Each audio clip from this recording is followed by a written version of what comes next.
So I'm working in work package 3 of DARE, which is developing this decision support process for managing transport infrastructure in the UK.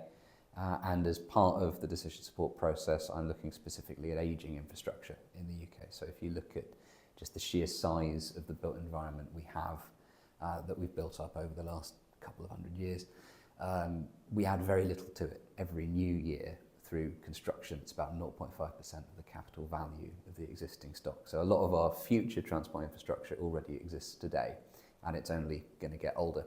If you look at the roads and railways in the UK, about 40 to 50% of the spans of bridges that we have are masonry arches, and those are built between about 100, 120 through to about 200 years old. The oldest railway bridge that we have is the Skern Bridge. It used to be on the £5 note, and I think that turned 200 this year with the 200th birthday of the railways in the UK.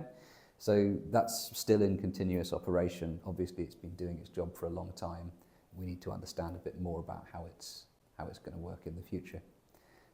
And if you look at the portfolio of those masonry bridges, it would cost about £30 billion to replace all of them.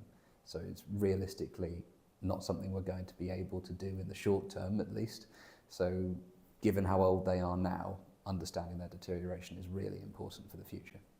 So we need to understand how it's deteriorating, what condition it's in, so that we can make the right asset management decisions and optimise how we use what we already have.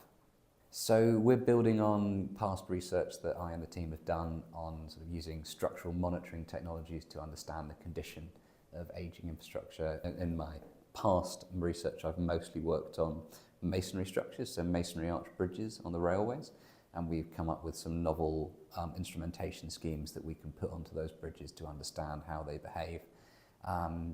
So within DARE, we've taken that information and that research and we've started extending it to include the ways in which these structures display long-term trends and deterioration and seasonality in the response, because we want to uncouple that variation to reveal whether there's any damage propagation or deterioration going on that might cause problems for that infrastructure in the future.